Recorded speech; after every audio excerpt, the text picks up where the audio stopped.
भारत में बीते लगभग 2 महीनों से लॉकडाउन था, जिसके बाद 18 मई को लॉकडाउन 4.0 में ढील दी गई है। पर जैसे ही लॉकडाउन में ढील दी गई, वैसे ही ऐसी बातें सामने आने लगी कि लॉकडाउन लगाने के बाद भी भारत में 1 लाख से ज्यादा केस कैसे हो गए।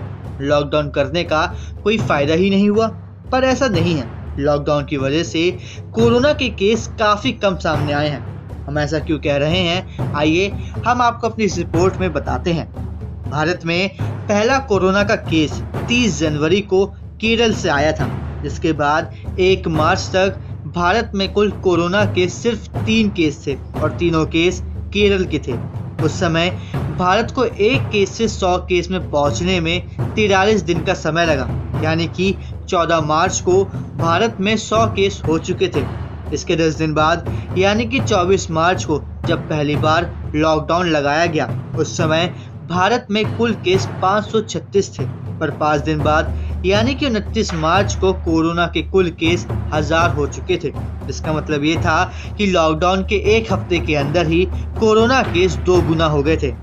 इसके बाद 10,000 तक केस पहुंचने में मात्र 15 दिनों का समय लगा और 13 अप्रैल को भारत में कुल 10,000 मामले हो चुके थे, जिसका मतलब ये है कि सिर्फ 15 दिनों में ये मामले 10 गुना बढ़ चुके थे। और अगर इसी रफ्तार से कोरोना के केस आते रहते तो 1 लाख का आंकड़ा अप्रैल के अंत तक पार हो जाता।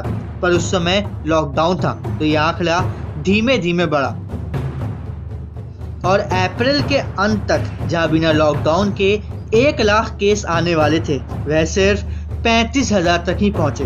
पर कोरोना की कोई दवा यानी वैक्सीन नहीं बनी थी, जिस वजह से केस का बढ़ना धीमा हुआ, बंद नहीं। इसके बाद मोदी सरकार ने 4 मई को लॉकडाउन 3.0 की घोषणा कर दी, जिसमें कई तरह की छूट दी गई, जिस वजह से ये लॉकडाउन पहले 2 के मुकाबले काफी कमजोर रहा। जिसका परिणाम ये निकला कि 18 मई तक 50,000 नए मामले सामने आए और इसी वजह से ये आंकड़ा 1 लाख तक पहुंचा। वही अब लॉकडाउन का चौथा वर्जन चल रहा है, यानी कि लॉकडाउन 4.0, जिसमें राज्य सरकार ने अपनी सहूलियत के हिसाब से राज्यों में छूट दी है।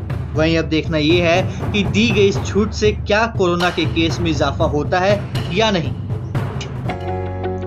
आपको हमारी रिपोर्ट कैसी लगी, हमें कमेंट में जरूर बताएं और इसी तरह की अपडेट्स पाने के लिए हमारे चैनल को सब्सक्राइब करें ताकि आपसे मिस ना हो हमारा कोई भी लेटेस्ट अपडेट। धन्यवाद। आप देख रहे हैं बात आज की।